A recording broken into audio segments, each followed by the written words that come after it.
इस प्रकार के प्रविचारों का भी उनके अंदर भाव नहीं आता है। और वस्तुतः वहां पर देवांगनाओं का जाना भी नहीं होता और ऊपर के देवों के देवांगनाएं भी नहीं होती। 16 स्वर्ग तक के देवों के लिए ही देवियों की व्यवस्था है। उसके बाद में वह प्रविचार से रहित रहने वाले ही वह ग्रैवेक के, अनुदिश के और विजय आदि अनुत्तर विमानों के देव कहलाते हैं। तो ऐसे भी बहुत से देव होते हैं, इनके लिए आचार्यों ने यहाँ तक लिखा है कि इन देवों के अंदर वस्तुतः वह प्रविचार का भाव ही उत्पन्न नहीं होता, मन से भी नहीं, समझो। लेकिन फिर भी ये ब्रह्मचारी नहीं कहलाएंगे। प्रविचार का भाव उत्पन्न इसलिए नहीं होता क्योंकि इनकी लेश्या अत्यंत शुभ हो जाती है और इनके अंदर वेदना का परिणाम लेश्या के शुभ होने के कारण से उत्पन्न नहीं होता है। और आचार्यों ने यहां तक लिखा है, जैसे मुनि महाराज वीतरागी होते हैं उसी प्रकार से इनके अंदर कसाय का उदय तो है, लेकिन लेश्या की विशुद्धि के कारण से इनके अंदर प्रविचार का भाव उत्पन्न नहीं होता है। ऐसे ये देव माने जाते हैं जो कि अपने ये कल्पवासी देवों से अलग अपनी विशेषता और प्रमुखता रखते हैं। भवनवासिनो सुरनाग विद्युत सुपर्णाग्नि वातस्तनितो दधि द्वीप दिक् कुमाराः। ये प्रकरण पढ़ करके कम से कम इतना समझ में तो और इतना ज्ञान में आना चाहिए कि ऐसे भी रहा जा सकता है। के लिए ये बहुत बड़ी चीज बन गई। आज का व्यक्ति, आज का जाने और कई दास इस बात पर विश्वास करते हैं कि कोई आज जीवन में ब्रह्मचर्य के साथ में हमारा जीवन जाता है। ये आत्मा भाव विज्ञान है और जो भाव विज्ञान बनता है लेश्याओं कारण से बनता है। कसायों की मंदता में शुभ लेश्याएं होती हैं और कसायों के उद्रेक में अशुभ लेश्याएं होती हैं। अशुभ लेश्याएं होंगी, रौद्र परिणाम होंगे, रौद्र भाव उत्पन्न होंगे। और कसाएं जितनी कम होंगी, शांत भाव होंगे, लेश्याओं की शुद्धि रहेगी, तो मन में ये वेदना के भाव भी उत्पन्न नहीं होते और इस प्रकार से भी उनका जीवन चलता है। देवों का भी चलता है, मनुष्यों का भी चलता है। और जो मनुष्य यहाँ पर इस प्रकार से साधना करते हैं, ऐसे ही मनुष्य वहां जाकर के इस प्रकार की उत्कृष्ट लेस्या के साथ में रहा करते हैं। ये भी निश्चित है, क्योंकि आपको मालूम होगा 16वें स्वर्ग से ऊपर उन्हीं देवों की उत्पत्ति होती है जो निर्ग्रंथ लिंग को धारण करते हो। यथाजात लिंग को धारण करने वालों की ही 9वें ग्रैवेक आदि देवों में उत्पत्ति होती है। इससे भी यह सिद्ध होता है कि जिनकी लेस्या यहाँ पर शुद्ध रहती है, उनकी लेस्या वहां पर भी उसी प्रकार से शुद्ध बनी रहती है। ये अब यहाँ कहते हैं भवनवासी देवों के 10 भेद बताए जा रहे हैं। पहला असुर कुमार जाति के देव, दूसरा नाग कुमार, तीसरे विद्युत कुमार, सुपर्ण कुमार, अग्नि कुमार, वात कुमार, स्तनित कुमार, उदधि कुमार, द्वीप कुमार और दिक् कुमार। ये सब कुमार हैं। कुमार क्यों कहा जाता है? इनके लिए भी एक कुमार शब्द रूढ़ है। वस्तुतः इनकी जो वेशभूषा होती है, इनको वाहन इत्यादि पर बैठने का विशेष शौक होता है। जैसे कुमार का अर्थ होता है बालक, नया नया जैसे कोई बालक होता है, अभी यौवन अवस्था में प्रवेश नहीं किया, उससे पहले उसके बचपन और यौवन की अवस्था एक कुमार अवस्था कहलाती है। तो उसकी जैसी चेष्टाएं होती हैं, बार बार बदल बदल करके अलग अलग ढंग के कपड़े पहनना, बार बार गाड़ी पे घूमना, अनेक अनेक प्रकार के शौक करना, अनेक अनेक स्टाइलें दिखाना, ये जैसे इनके काम हुआ करते हैं, ऐसे ही इन भवनवासी देवों की कुछ चेष्टाएं हुआ करती हैं। इसलिए वेशभूषा तो सभी पहनते हैं, लेकिन कुमार इनको इसलिए कहा जाता है क्योंकि इनके क्रियाकलाप अन्य देवों से थोड़ा भिन्न हुआ करते हैं।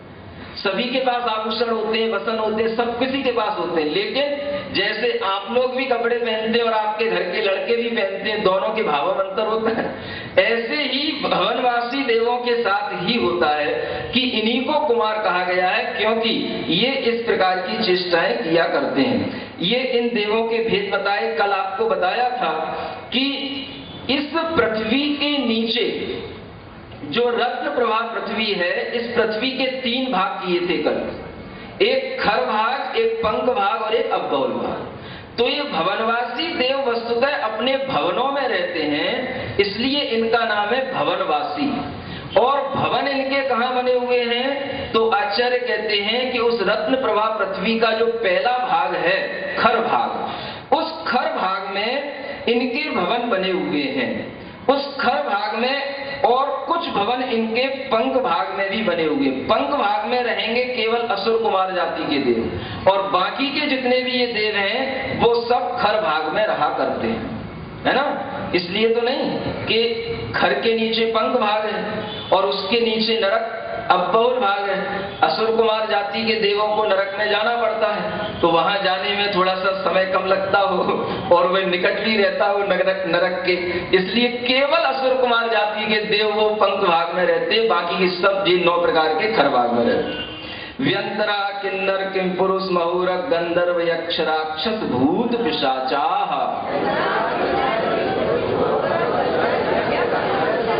हाँ, अब ये कुछ देव आ गए जो आपके परिचय में आते हैं। इन्हें कहा जाता है व्यंतराः।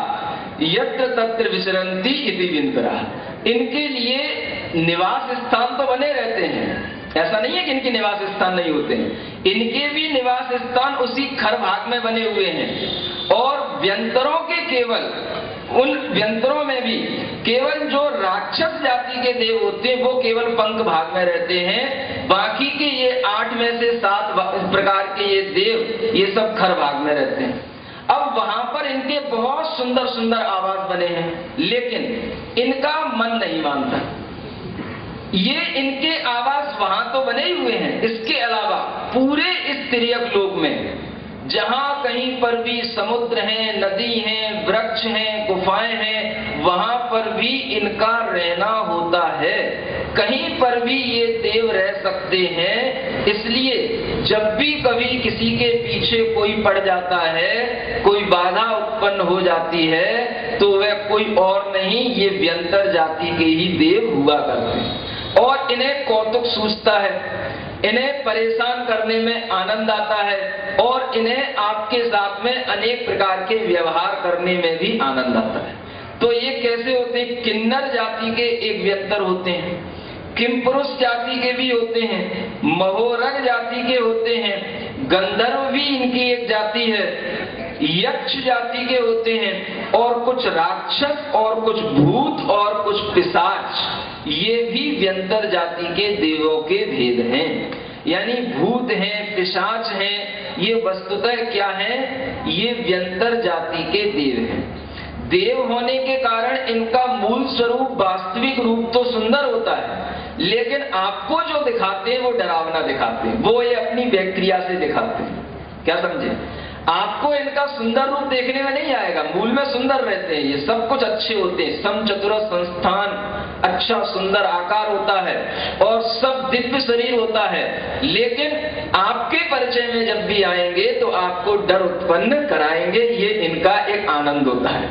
और ये कहीं पर भी रह सकते हैं, ये किसी के पीछे भी पड़ सकते हैं, इसलिए कभी भी देवों की सिद्धि करने के चक्कर में नहीं पड़ना, क्योंकि सबसे पहले यही आपको पाले पड़ेंगे और कोई नहीं आएगा। अगर कभी आपको कोई कहे कि भैया ये मंत्र सिद्ध कर लो, ये विद्या सिद्ध कर लो, तो आप कभी भी नहीं करना, क्योंकि ये सबसे पहले आपको परेशान करने लग जाएंगे। और एक बार इनकी परेशानी में पड़े कि जिंदगी भर परेशान रहोगे, फिर ये छुड़ाए नहीं छूटते। हाँ, बहुत बड़ी गोंद है ये भूत पिशाचा। तो इनका स्वरूप है ये। इनको इस तरह से स्वीकार करना, मानना, ये भी किसी को परेशान कर सकते हैं, ये भी संभव है, क्योंकि ये सर्वत्र रहा करते हैं। जहां कहीं पर भी मान लो पीपल इत्यादि के वृक्ष हैं, उन वृक्षों के नीचे लघु शंका इत्यादि करने से मना किया जाता है। पहले के लोग भी कहते थे कभी भी वृक्ष के नीचे, पीपल है, बड़ है, इनके नीचे कभी भी ऐसी कोई क्रिया नहीं करना।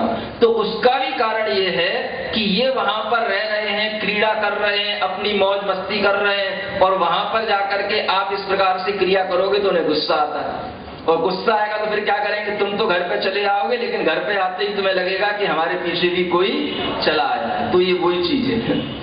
ज्योतिष्काः सूर्या चंद्रमसौ ग्रह नक्षत्र प्रकीर्णक तारकाश्च।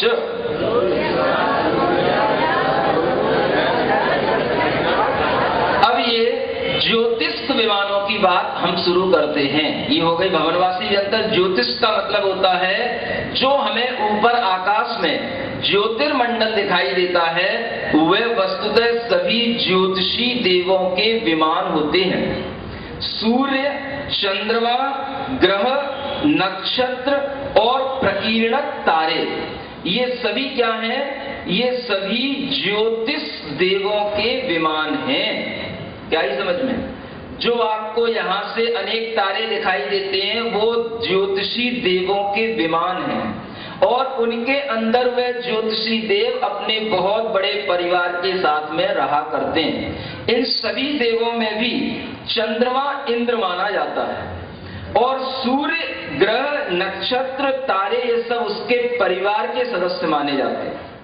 एक चंद्रमा के पास में एक सूर्य होता है और उसके साथ साथ कम से कम 28 नक्षत्र होते हैं, 88 ग्रह होते हैं उसके परिवार में और 66,975 कोड़ा कोड़ी तारे, ये एक चंद्रमा का परिवार होता है। अब इस चंद्रमा के परिवार के साथ साथ आचार्य आगे बताएंगे कि कहां पर कितने सूर्य और कितने चंद्रमा होते हैं। अभी ये समझना कि इनकी स्थिति वस्तुतः क्या है। देखो, आचार्य कहते हैं कि इस पृथ्वी तल से ऊपर जब हम 790 योजन ऊपर पहुंचते हैं तो सबसे पहले हमें तारामंडल मिलता है। क्या समझे? सबसे पहले क्या होगा? तारामंडल। इस पृथ्वी से 790 योजन ऊंचा, एक योजन छोटा अगर माने तो 4 कोस का होता है और बड़ा योजन माने तो 2000 कोस का होता है। इसका भी कैलकुलेशन आप लगा सकते हैं। उसके आगे 10 योजन ऊपर जब हम चलते हैं तो सबसे पहले हमें सूर्य के विमान मिलते हैं। क्या समझ में आया?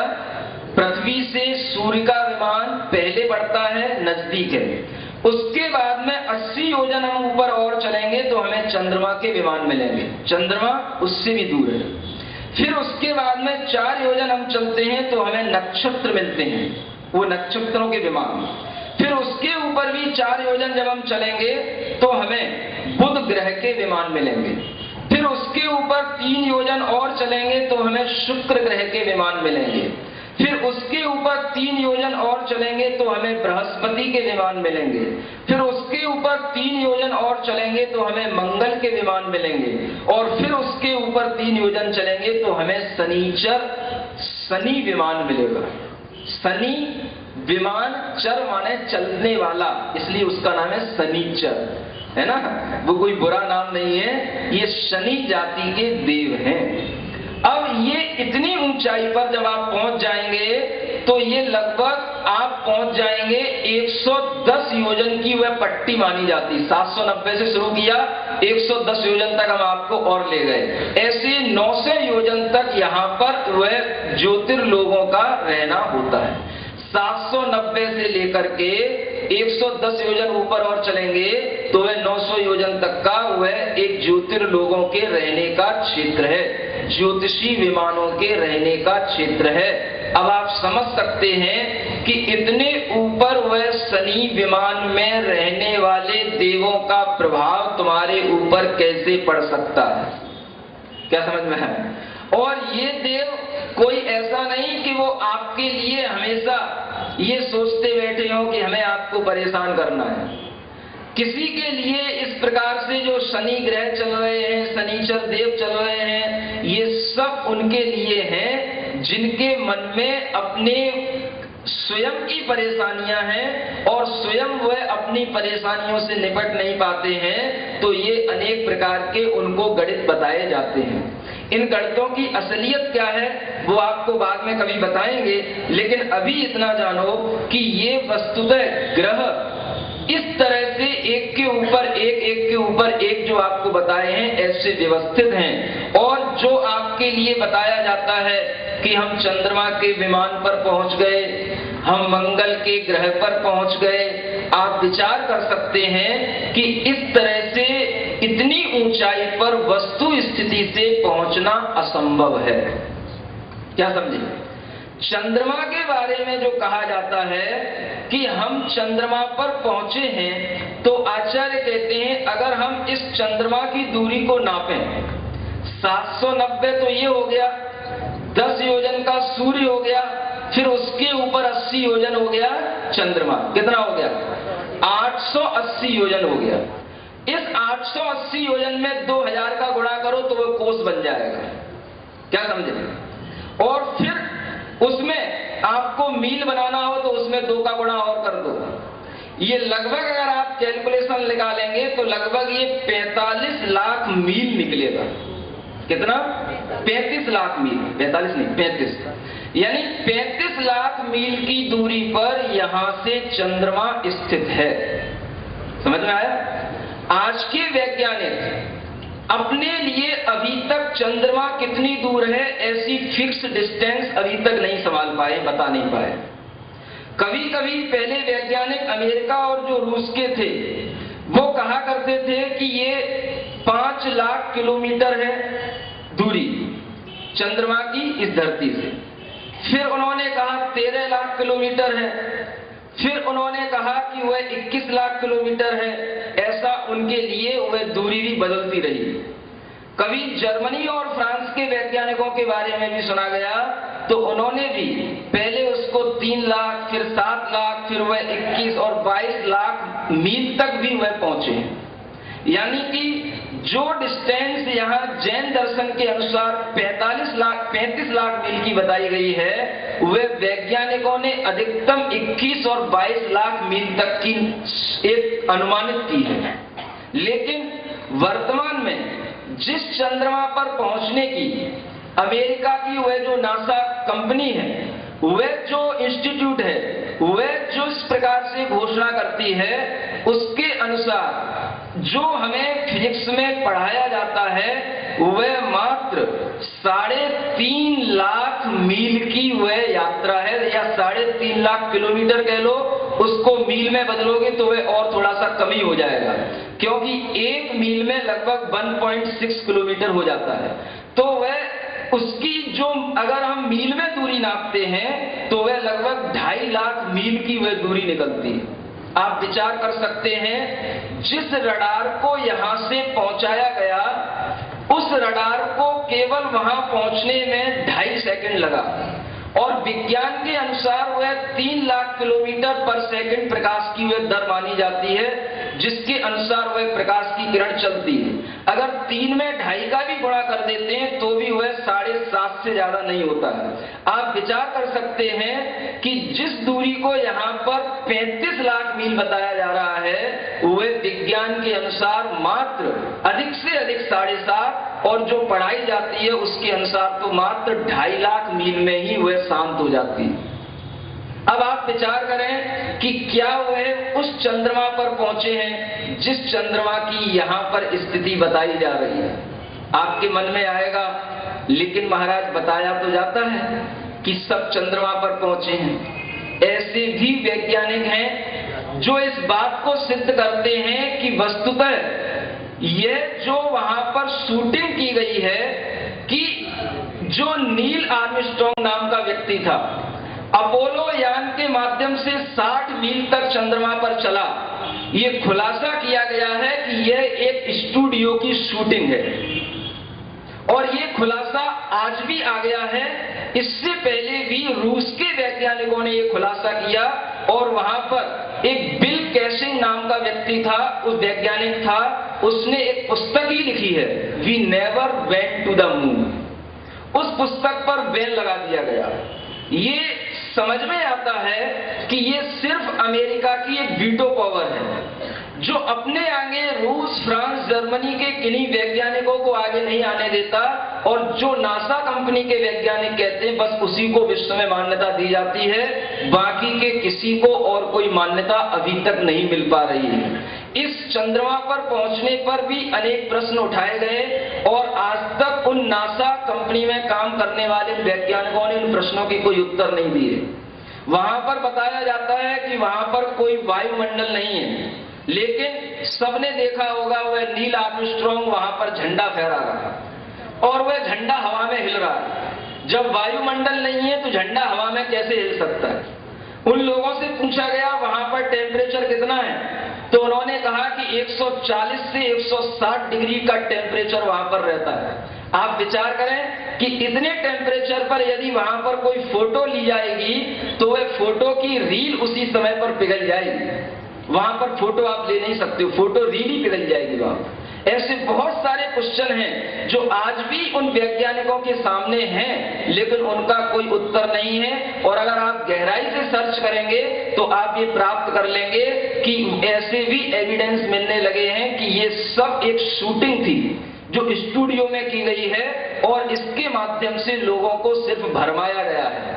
अभी भी एक कुछ दिन पहले खबर आई मंगल ग्रह पर पहुंचने की, लेकिन वह दूसरे लोगों ने कही तो वह अमेरिका ने इस बात के लिए खारिज कर दिया कि यह सब फ्रॉड है, क्योंकि वह नासा के द्वारा घोषणा नहीं की गई। और उन्होंने भी कहा कि हम मंगल ग्रह पर आपको ले तो जाएंगे लेकिन वहां से लाने की कोई गारंटी नहीं है।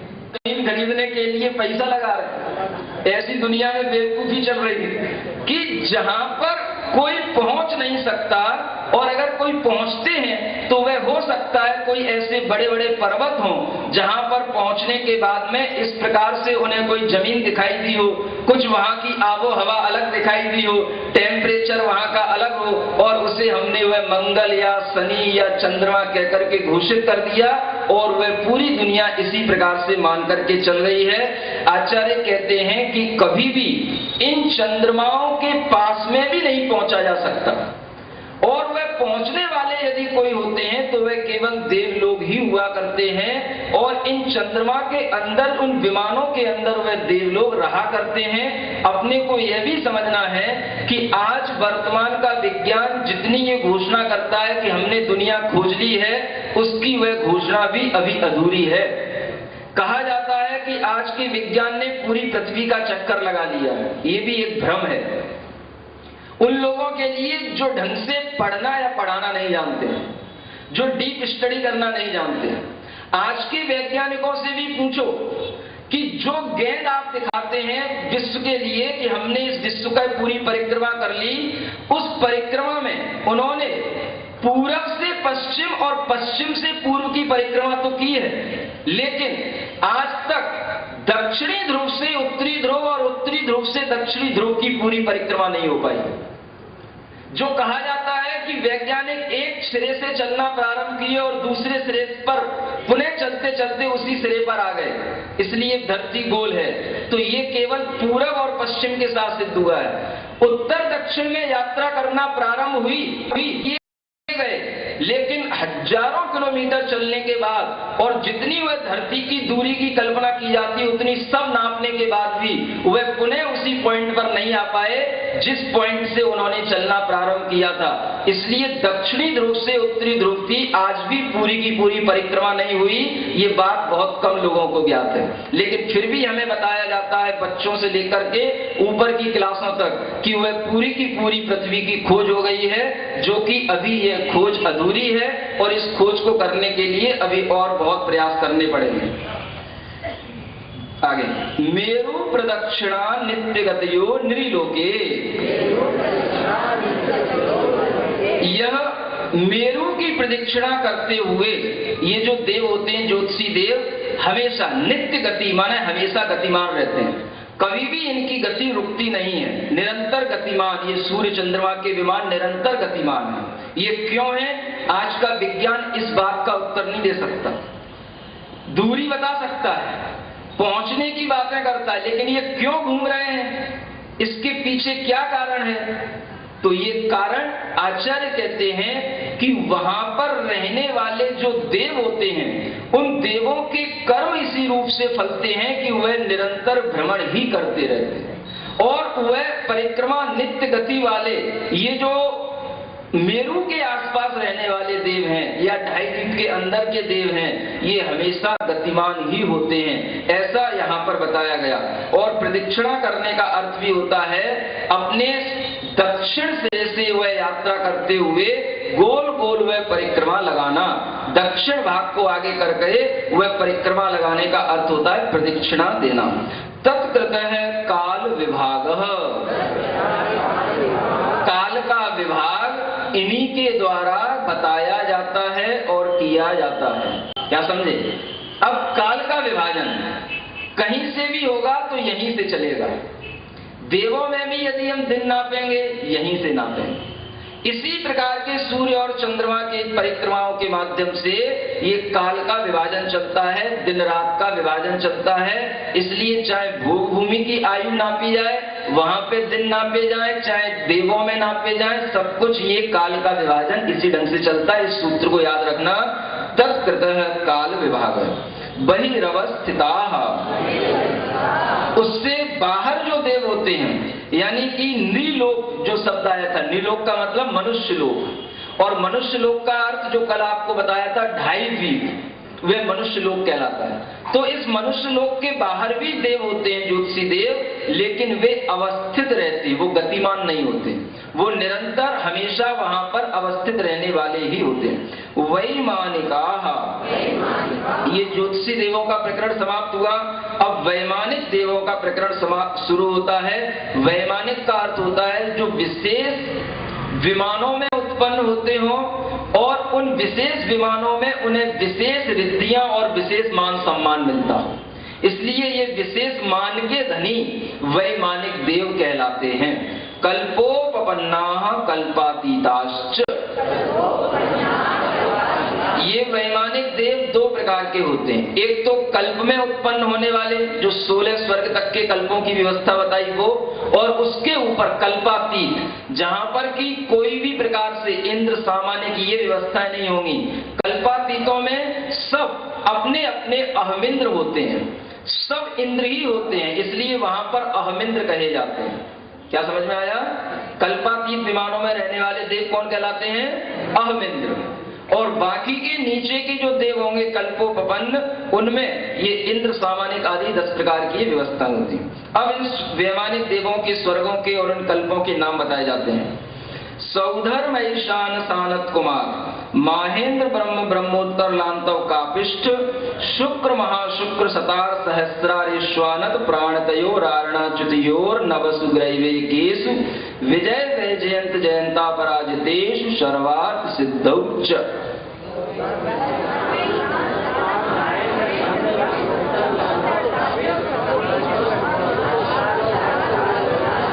यहाँ पर सौधर्म आदि से लेकर के ऊपर तक के लास्ट में सर्वार सिद्धि आती है। क्या है लास्ट में? सर्वार सिद्धि, अंतिम देवों का विमान। ठीक है ना? इतने ही याद कर लो, बाकी तो बीच का कुछ तुम्हें ध्यान रहना नहीं है। पहला सौधर्म इंद्र को तो याद रहता है, ये सौधर्म स्वर्ग कहलाता है, और अंतिम कौन सा? सर्वार्थ सिद्धि। भगवान आदिनाथ इसी सर्वार्थ सिद्धि से चय करके इस मनुष्य लोक में आए थे। ध्यान है कि नहीं? हाँ, ये वही सर्वार्थ सिद्धि है। तो आचार्य कहते हैं इनमें ये 16 स्वर्ग हो जाते हैं, सौधर्म से लेकर के अच्युत स्वर्ग तक। उसके बाद में फिर आते हैं 9 ग्रहवेग, और वे 9 ग्रहवेग कैसे होते हैं?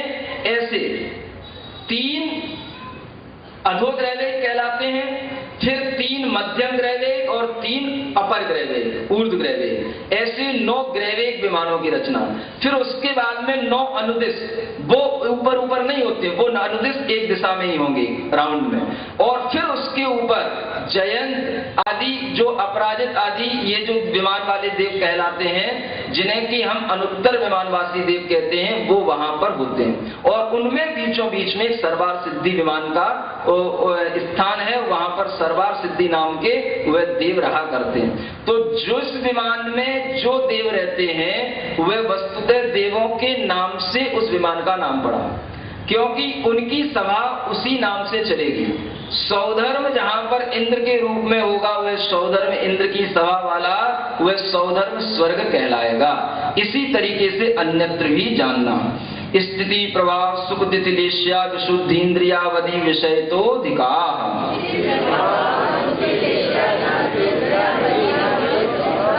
इनके लिए कुछ विशेषताएं बताई जा रही हैं कि ये वैमानिक होते हुए भी परस्पर में क्या विशेषता आ जाती है। तो इनकी स्थिति ऊपर ऊपर अधिक होती चली जाती है। स्थिति का मतलब आयु। ऊपर ऊपर के जितने देव होंगे उनकी आयु अधिक अधिक होगी। प्रभाव का अर्थ होता है इनमें शाप और अनुग्रह की शक्ति, यानी कि उपकार करने की और अपकार करने की दोनों प्रकार की इन देवों में शक्तियां होती हैं और वह शक्ति ऊपर ऊपर के देवों में अधिक अधिक होती चली जाती है। यहाँ पर ये जितनी चीजें बताई गई ये सब अधिक अधिक बताई गई।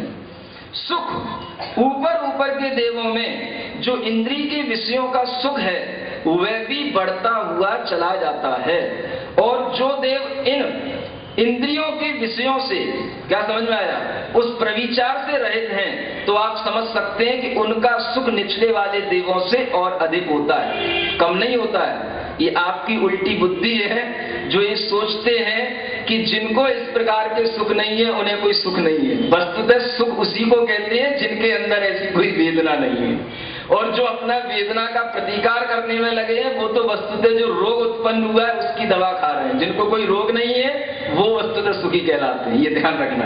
वेदना का मतलब रोग उत्पन्न होना। जब रोग हुआ तो वेदना होगी, वेदना होगी तो उसको दूर करोगे। तो आदमी ये समझता ही नहीं कि ये रोग है, उसको जितना जो ज्यादा उसमें प्रतिकार करने में लगा हो उसे देखने में लगता है कि उतना ज्यादा सुखी है। इतनी उल्टी बुद्धि इन जीवों की चलती है। इस प्रकरण को पढ़ करके हम ये भी समझें कि सुख वस्तुतः अधिक अधिक उन देवों में होता चला जाता है। तो क्यों कहा, वह अहमिंद्र के देव कितने सुखी होंगे जिनके लिए कभी वह देवांगनाएं देखने में भी नहीं आती और वह कभी उन देवांगनाओं के बारे में सोचते भी नहीं। ऐसे ये जीव सर्वाधिक सुखी देव माने जाते हैं। द्युति, द्युति का अर्थ होता है कांति। उनके शरीर की कांति, उनके वस्त्रों की, उनके आभूषणों की कांति ऊपर ऊपर के देवों में अधिक अधिक होती चली जाती है। लेस्या विशुद्धि, लेस्या माने वह उनका भावगत परिणाम, वह परिणाम भी ऊपर ऊपर के देवों में और विशुद्ध होता चला जाता है।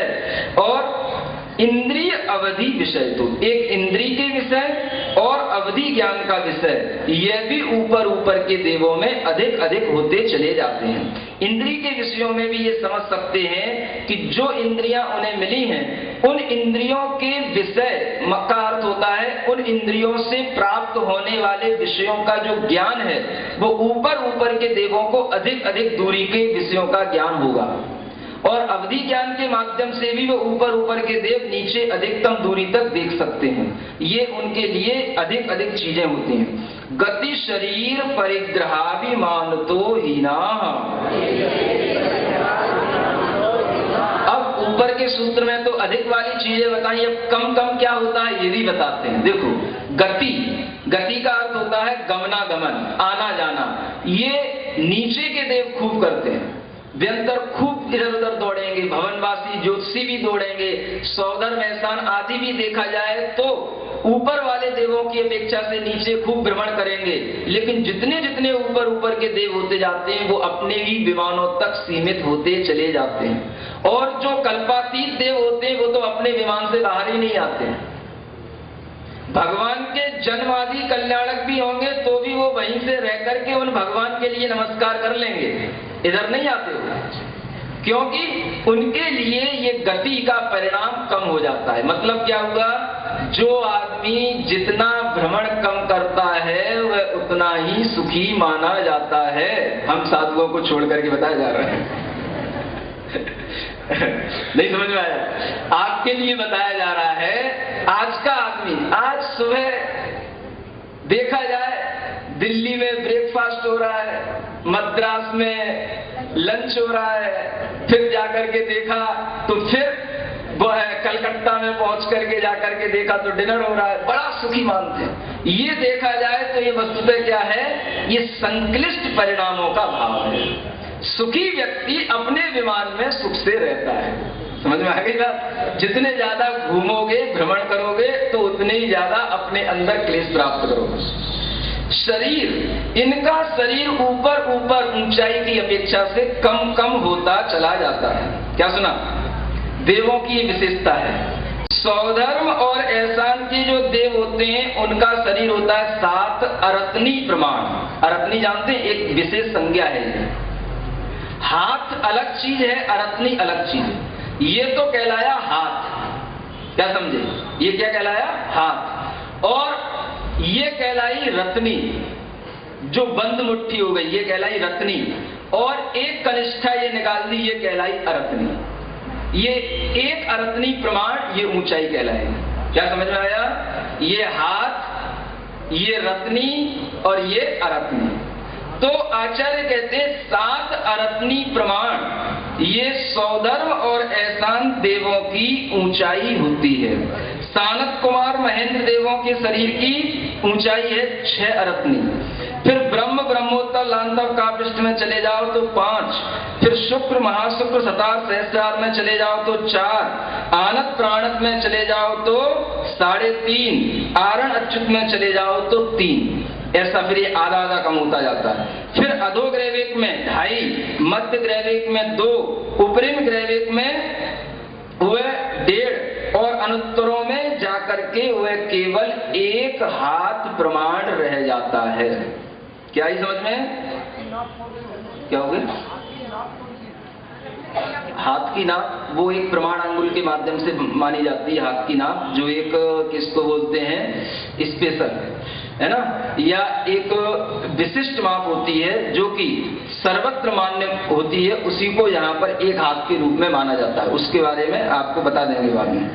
तो ये अनुत्तरों में 1 अरत्नी प्रमाण माना जाता है, यानी 1 हाथ के जीव होते हैं। कहाँ पर, जो अनुत्तर में सर्वार सिद्धि आदि जो हैं उनमें ये 1 हाथ वाले जीव होते हैं, इसलिए इनके लिए हीनता है। और किसमें, परिग्रह की हीनता। ऊपर ऊपर के देवों के लिए सुख तो अधिक है लेकिन परिग्रह कम रहता है और अभिमान भी कम रहता है। ये भी समझ लेना कि ये भी दुख के कारण है। अभिमान भी दुख है और परिग्रह भी दुख है। जिनके पास में जितना कम परिग्रह होगा वह भीतर से उतने सुखी होंगे। बाहर की दुनिया भले ही कुछ भी कहे, लेकिन भीतर से यदि आपको सुख महसूस करना है तो ये अध्यात्म के सिद्धांत से ही चलना होगा। ये भी ध्यान रखना। बाहर तो दुनिया उल्टी ही चलती है, जिसके घर में जितना ज्यादा रखा हो वो उतना ही ज्यादा सुखी माना जाता है। लेकिन आचार्य कहते हैं देवों के यहाँ पर भी ये परिग्रह ऊपर ऊपर कम होता जाता है। पीत पद्म शुक्ल लेश्या द्वित्री शेषेषु। अब इन सभी स्वर्गों में देवों में पीत पद्म और शुक्ल ये 3 ही लेश्याएं हैं, और इन 3 लेश्याओं का विभाजन इन स्वर्ग के देवों में इस तरह से किया जा रहा है कि सौधर्म और एहसान में पीत लेश्या वाले होते हैं, सानत कुमार महेंद्र में भी पीत लेश्या होती है और कुछ में पद्म लेश्या वाले भी होते हैं। फिर ब्रह्म ब्रह्मोत्तर लांतव और कापुष्ट में मात्र पद्म लेश्या वाले ही जीव होते हैं। फिर शुक्र महाशुक्र सतार और सहस्रार में पद्म प्लस शुक्ल भी कुछ लेश्या वाले देव होते हैं, और आनत आदि से वह शुक्ल लेश्या प्रारंभ हो जाती है। माने आनत स्वर्ग से प्रारंभ होकर के, इसका मतलब यह है कि 12वें स्वर्ग तक तो पद्म लेश्या है, और उसके बाद में आनत प्राणत आरण अच्युत यानी कि 13वें स्वर्ग से शुक्ल लेश्या का क्रम प्रारंभ होता है, जो ऊपर के स्वर्गों तक चलता है। और आगे हम देखें तो अनुदिश और अनित्तरों विमानों में भी शुक्ल लेश्या है, लेकिन वहां पर परम शुक्ल लेश्या कहलाती है। इस तरह से इनकी लेश्याओं के बारे में बताया गया। प्राग ग्रैवेकेभ्यः कल्पाः। अब कल्प किसे कहते हैं ये बताया। ग्रैवेक से पहले के जो विमान हैं वो कल्प कहलाते हैं, कल्पवासी देव उनको कहा जाएगा, और उससे ऊपर के जो है वो कल्पातीत कहलाते हैं। ब्रह्म लोकालया लौकांतिकाः। अब इन सभी देवों में कुछ विशेष देवों का यहाँ पर अलग से वर्णन बताया जा रहा है कि ब्रह्मलोक ही जिनका आलय है। वस्तुतः ब्रह्मलोक कहाँ है? सौधर्म ईशान सानत कुमार महेंद्र ब्रह्म ब्रह्मोत्तर आया ना, माने 5वां है ना, सौधर्म ईशान सानत कुमार महेंद्र ब्रह्म, तो 5वां स्वर्ग ये ब्रह्मलोक है। उस ब्रह्मलोक में कुछ अलग से रहने वाले विशिष्ट देव होते हैं जिन्हें लौकांतिक देव कहते हैं। और इन देवों के विमान, उन देवों के रहने के स्थान, उनकी कॉलोनी बिल्कुल अलग हुआ करती है। ये सबके बीच में रहते हुए भी अपना एक विशिष्ट स्थान रखते हैं। देवों में ये पूज्य कहलाते हैं, देव ऋषि कहा जाता है, क्योंकि इनके विमानों में देवियां नहीं होती। क्या समझ में आया? पूज्यता क्यों आती है? इनके विमानों में देवियां नहीं होती। तो बाकी के सब 16वें स्वर्ग तक सब देवियों से घिरे हैं, लेकिन ये 5वें स्वर्ग में रहते हुए भी इनके विमानों में देवियां नहीं, इनके अंदर प्रविचार का भाव नहीं। और ये ऐसे विशिष्ट देव होते हैं कि अगले ही जन्म में एक भव को और धारण करके नियम से ये मोक्ष को प्राप्त होते हैं। ऐसे ये लौकांतिक देव कहलाते हैं, जिन्हें की विशिष्ट स्थान उन देवों में प्राप्त है। और ये केवल तभी अपने विमानों से बाहर आते हैं जब कभी तीर्थंकरों के लिए वैराग्य इत्यादि उत्पन्न होता है, तो उसी की अनुमोदना करते हैं। बाकी राग की ये कोई भी अनुमोदना नहीं करते। ये ऐसे विशिष्ट हैं। और इन देवों के लिए भी अच्छा वह इनका ज्ञान होता है, जिसे हम कह सकते हैं 14 पूर्व को धारण करने वाले का इनका भी इतना ज्ञान होता है। ये इनके पास की एक विशेषताएं हुआ करती है। सारस्वतादित्य वन्यरुण गर्द तो तुषिताव्याबाधारिष्टाश्च। इन्हीं लोकांतिक देवों के कुछ भेद और हैं, और उन भेदों में ये कुछ भेद बताए गए। सारस्वत होते हैं, आदित्य होते हैं, वन्नी, अरुण, गर्द, तोय, तुषित, अव्यावाद और अरिष्ट। ऐसे ये इन देवों की और फैकल्टियां हैं। इनकी संख्या निश्चित हुआ करती है। शास्त्रों में 4,78,020 इतने ही लौकांतिक देव शास्त्र में बताए गए हैं। इनकी ये संख्या केवल लाख में ही है, असंख्यात में नहीं। विजयादिषु द्विचरमा। अब यहाँ ये बताया जा रहा है कि विजय आदि जो विमान हैं, इनमें उत्पन्न होने वाले देव जो होते हैं वो 2 चरम भव को धारण करने वाले होते हैं। और वह 2 चरम भव का मतलब मनुष्य भव की अपेक्षा से लगाना। जैसे कि विजयादिक से क्षय करके, च्युत होकर के मनुष्यों में जन्म लिए। अब एक जन्म मनुष्य का ये हो गया, पुनः ये मनुष्य जन्म के बाद में संयम धारण करके पुनः ये उस विजयादिक में उत्पन्न हो सकते हैं।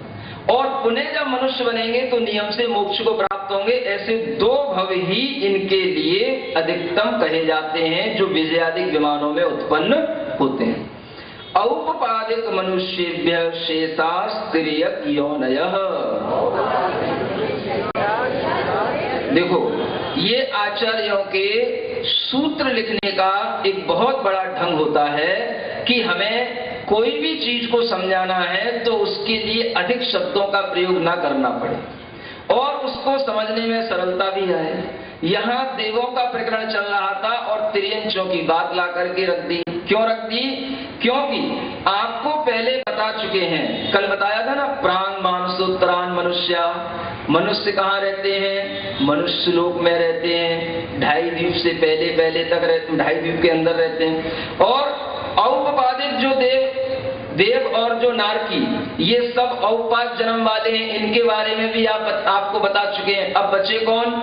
त्रियंचों के बारे में तो बताया ही नहीं कि वो कहाँ रहते हैं। तो उनके लिए कहाँ कहाँ बताएं? पूरे लोक में भरे हैं वो तो।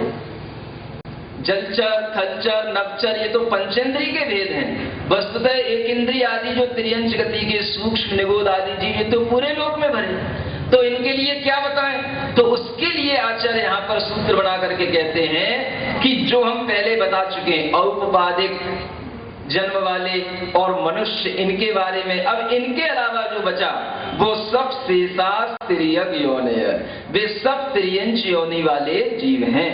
स्थिति रसुरनाग सुपर्ण द्वीप शेषाणाम सागरोपम त्रिपल्योपमार्धहीन मिताः।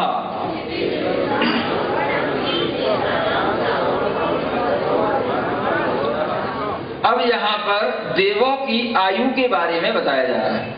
भवनवासी देवों की सबसे पहले यहाँ पर उत्कृष्ट आयु बताई जा रही है। उनमें असुर कुमार के जो देव होते हैं वो 1 सागर की उत्कृष्ट आयु वाले होते हैं। नाग कुमार के 3 पल्ल की आयु वाले होते हैं। सुवर्ण जाति के जो असुर ये भवनवासी देव होते हैं वो 2.5 पल्ल की आयु वाले होते हैं। द्वीप कुमार 2 पल्ल की आयु वाले होते हैं और बाकी के जो बच्चे वो 1.5 पल्ल की आयु वाले होते हैं। सौधर्म ईशानयो सागरोपमे अधिके। सौधर्म और ऐशान स्वर्ग के देवों की अधिकतम आयु 2 सागर की होती है और कुछ अधिक भी हो जाती है। यदि वह और अधिक होती है तो वह 2.5 सागर तक की हो सकती है। आधा सागर इसलिए बढ़ाया जाता है जो पहले और अधिक आयु का बंद कर लेते हैं और बाद में फिर उस आयु को अपने संक्लेश परिणामों से घात को प्राप्त कर लेते हैं, उन्हें घातायुष्क कहा जाता है। तो ऐसे जीवों के लिए अगर वह सम्यक दृष्टि जीव घातायुष्क होता है तो उसको आधा सागर की आयु एक्स्ट्रा बोनस में मिलती है, इसलिए वह अधिकतम आयु 2.5 सागर की हो सकती है। सानत कुमार माहेंद्रयो सप्त। सानत कुमार और माहेंद्र ये स्वर्ग के देवों की उत्कृष्ट आयु 7 सागर की होती है। त्रिसप्तनवैकादश त्रयोदश पंचदशाभिरधिकानि तु। अब आचार्य कहते हैं कि ऊपर की जो 7 सागर की आयु है उसमें ये हमारी संख्या जोड़ते चले जाना, आपको ऊपर के देवों की आयु मिलती जाएगी। कैसे? ब्रह्म ब्रह्मोत्तर इनकी संख्या के लिए क्या करना, 3 साथ में जोड़ दो। ऊपर के 7 सागर की जो आयु है उसमें 3 जोड़ दो तो क्या हो गई, 10 सागर की आयु ब्रह्म ब्रह्मोत्तर की हो गई। लांतव का पृष्ठ इनमें 7 जोड़ दो तो 14 सागर की आयु इनकी हो गई। शुक्र महाशुक्र इनकी 16 सागर की हो जाएगी। सतार सहस्त्रार इनकी 18 हो जाएगी। आनत प्राणन इनकी 20 सागर की हो जाएगी और आरण अच्युत इनकी 22 सागर की आयु हो जाएगी, क्योंकि 15 और ऊपर के 7 22 हो जाते हैं। ऐसा आरणाच्युतादूर्ध में कैकेन नवसु ग्रैवे केसु विजयादिषु सर्वार्थ सिद्धौ च।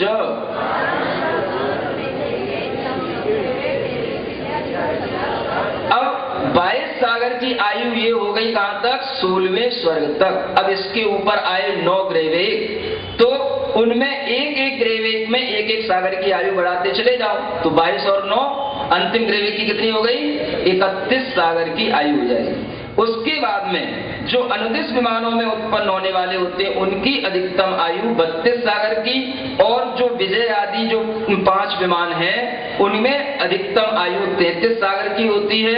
लेकिन सर्वार्थ सिद्धि में मात्र 33 सागर की ही आयु वाले देव होते हैं, ऐसा भी बताया जाता है। अपरा पल्योपम अधिकम, ये उनकी उत्कृष्ट आयु बताई। अब उनकी जघन्य आयु बताते हैं तो आचार्य कहते हैं उन देवों की जघन्य आयु कम से कम इन सौधर्मादि की होगी तो 1 पल्ल की और कुछ अधिक आयु हो सकती है। क्या कहा, पल्योपम से कुछ अधिक। परत परत पूर्वा पूर्वानंतरा। ये तो जघन्य आयु बता दी सौधर्मादि स्वर्ग के लिए। अब ऊपर के स्वर्गों में जघन्य आयु कैसे होगी, तो आचार्य कहते हैं कि जो नीचे के स्वर्गों की उत्कृष्ट आयु है वही ऊपर की जघन्य होती चली जाती है। जैसे नीचे के सौधर्म ऐशान स्वर्ग की जो 2 सागर कुछ अधिक आयु बताई थी वही सानत कुमार और महेंद्र की जघन्य कहलाएगी।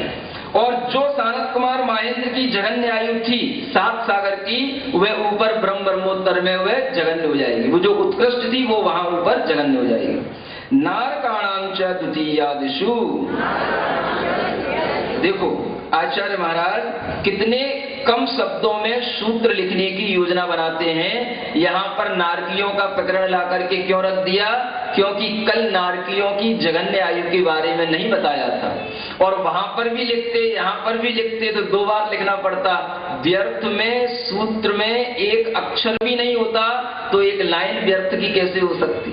इसलिए यहाँ पर च कहने से नारकियों का भी ग्रहण हो गया और ये देवों के बारे में भी इस प्रकार से बता दिया गया। नारकाणाम च द्वितीयादिषु, यानी नारकियों में भी दूसरी आदि पृथ्वी में इसी प्रकार से जानना कि जो दूसरी पृथ्वी की उत्कृष्ट आयु है वह तीसरी पृथ्वी की जगन्य, तीसरी की जो उत्कृष्ट है वो चौथी की जगन्य होती जाती। 10 वर्ष सहस्राणी प्रथमायाम। अब आपने दूसरी से क्यों बताया, पहली में क्या होती है? तो पहली की जो जगन्य आयु है वह किसी से हम कंपेयर नहीं कर सकते, उसकी शुरुआत 10,000 वर्ष से होती है। यानी कि जगन्य जो आयु होती है नरक में वह 10,000 वर्ष की होती है। भवनेषु च, अब यही आयु यहाँ पर बता करके कह देते हैं कि भवन वासियों में भी ऐसा ही होता है। अगर कल बताते वह जगन्य आयु तो यहाँ पर पुनः लिखना पड़ती 10 वर्ष सहस्राणाम भवनेषु, ऐसा लिखना पड़ता। तो आचार्य कहते च से ही काम चल गया। च का मतलब होता है ऊपर वाले सूत्र में जो बताया वही नीचे वाले सूत्र में ग्रहण कर लेना, और च के कई अर्थ भी निकल आते हैं जो आपको समय समय पर बताया भी जाता है। तो भवन वासियों की भी 10,000 वर्ष। व्यंतराणाम च, ये व्यंतर भी होंगे तो कम से कम 10,000 वर्ष की आयु वाले होते हैं। सुन रहे हो? तुम्हें पेरने के लिए तुम्हारी आयु तो इनके लिए बहुत छोटी पड़ेगी। हाँ, तुम्हारी जिंदगी समाप्त हो सकती है लेकिन इनकी जिंदगी कितनी लंबी है? कम से कम 10,000 वर्ष की है, अधिकतम भी हो सकती है, वो पल्युपम इत्यादि भी चलती है। क्या लगातार हजारों वर्ष तक भी परेशान कर सकते हैं यदि आप उसी पर्याय में बार बार इनकी परेशानी का कारण बनते रहे तो। और अगर ऐसी वैसी किसी पर्याय में चले जाओ जहां तक ये पहुंच ही ना पाए तो कहां से परेशान करेंगे? इनके भी अपने एक क्षेत्र है, इनकी भी अपनी एक अवधि ज्ञान की मर्यादा है। इनका मोबाइल हर जगह काम थोड़ी ना करता है। लिमिट है इनकी। परापल्योपम अधिकम, अब आयु है वो इन व्यंतरों की कितनी होती है? तो अधिक, पल्योपम से कुछ अधिक होती है। हाँ, 4 वर्ष की भी आयु इनकी। और जो ज्योतिषी देव हैं उनकी भी पल्योपम से कुछ अधिक आयु। उच्च भागो परा, और ज्योतिषकों की जो जघन्य आयु है वह पल्योपम का 8वां भाग उनकी जघन्य आयु होती है। यानी एक पल्य के 8वें द्वितीयादिषु, यानी नारकियों में भी दूसरी आदि पृथ्वी में इसी प्रकार से जानना कि जो दूसरी पृथ्वी की उत्कृष्ट आयु है वह तीसरी पृथ्वी की जगन्य, तीसरी की जो उत्कृष्ट है वो चौथी की जगन्य होती जाती। 10 वर्ष सहस्राणी प्रथमायाम। अब आपने दूसरी से क्यों बताया, पहली में क्या होती है? तो पहली की जो जघन्य आयु है वह किसी से हम कंपेयर नहीं कर सकते, उसकी शुरुआत 10,000 वर्ष से होती है। यानी कि जघन्य जो आयु होती है नरक में वह 10,000 वर्ष की होती है। भवनेषु च, अब यही आयु यहाँ पर बता करके कह देते हैं कि भवन वासियों में भी ऐसा ही होता है। अगर कल बताते वह जगन्य आयु तो यहाँ पर पुनः लिखना पड़ती 10 वर्ष सहस्राणाम भवनेषु, ऐसा लिखना पड़ता। तो आचार्य कहते च से ही काम चल गया। च का मतलब होता है ऊपर वाले सूत्र में जो बताया वही नीचे वाले सूत्र में ग्रहण कर लेना, और च के कई अर्थ भी निकल आते हैं जो आपको समय समय पर बताया भी जाता है। तो भवन वासियों की भी 10,000 वर्ष। व्यंतराणाम च, ये व्यंतर भी होंगे तो कम से कम 10,000 वर्ष की आयु वाले होते हैं। सुन रहे हो? तुम्हें पेरने के लिए तुम्हारी आयु तो इनके लिए बहुत छोटी पड़ेगी। हाँ, तुम्हारी जिंदगी समाप्त हो सकती है लेकिन इनकी जिंदगी कितनी लंबी है? कम से कम 10,000 वर्ष की है, अधिकतम भी हो सकती है, वो पल्युपम इत्यादि भी चलती है। क्या लगातार हजारों वर्ष तक भी परेशान कर सकते हैं यदि आप उसी पर्याय में बार बार इनकी परेशानी का कारण बनते रहे तो। और अगर ऐसी वैसी किसी पर्याय में चले जाओ जहां तक ये पहुंच ही ना पाए तो कहां से परेशान करेंगे? इनके भी अपने एक क्षेत्र है, इनकी भी अपनी एक अवधि ज्ञान की मर्यादा है। इनका मोबाइल हर जगह काम थोड़ी ना करता है। लिमिट है इनकी। परापल्योपम अधिकम,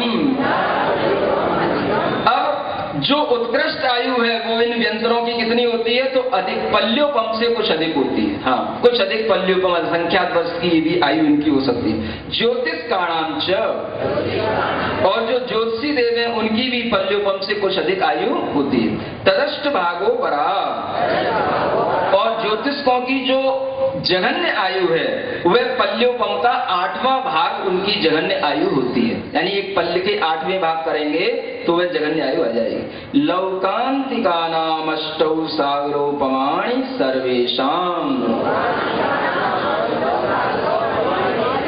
देखो, लौकांतिक देवों के लिए विशेष रूप से सूत्र बनाए जाते हैं, और वह लौकांतिक देवों के रहने के लिए भी अलग से बताया था और इनकी आयु के लिए भी अलग से सूत्र बताया कि इन लौकांतिक देवों की सभी की आयु कितनी होती है?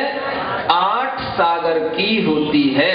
इसलिए ये विशिष्ट देव हैं, ये अपना विशेष स्थान देवों में रखते हैं।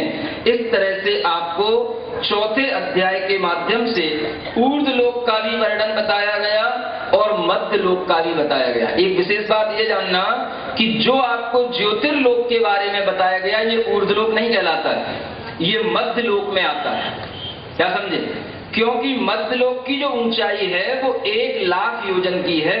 जहां तक सुमेरु पर्वत है वहां तक मध्य लोक है, उसके ऊपर से ऊर्ध्व लोक प्रारंभ होता है। और सुमेरु पर्वत 1 लाख योजन का है और हमने सबसे पहले तारे कहां से शुरू किए? 790 योजन से। तो आप समझ लो कि उसके कितने ऊंचाई तक वह सुमेरु पर्वत गया है, तो वहां तक वह सब मध्य लोक है। इसलिए ऊपर मुंह उठाने से ऊर्ध्व लोक नहीं हो जाता। जैन दर्शन में ऊर्ध्व लोक नहीं, ये मध्य लोक में ही ये सब चंद्रमा सूर्य तारे गिने जाते हैं। और ऊर्ध्व लोक कहां से कहा जाता है? वह सुमेरु पर्वत की चूलिका होती है 40 योजन की, उस चूलिका के एक बाल के अंतर से सौधर्व इंद्र का वह सर्वप्रथम जो इंद्रक विमान होता है वो प्रारंभ होता है, उसका नाम होता है ऋजु विमान। वहां से वह ऊर्ध्व लोक प्रारंभ होता है। उससे पहले तक ये मध्य लोक ही चलता है, जो कि आपके लिए इस रूप में कल भी बताया गया, आज भी बताया गया। इस तरह से जैन कॉस्मोलॉजी और जैन जियोग्राफी आपने दोनों सीख ली, आगे और भी बताई जाएगी। बोलो महावीर भगवान की। मुनि श्री 108 प्रणब सागर जी महाराज की। कल का दिन हम लोगों के लिए विशेष है। कल महाराज श्री द्वारा लिखित एक ऐसी किताब का विमोचन होना है जो जन सामान्य के लिए बहुत उपयोगी किताब है।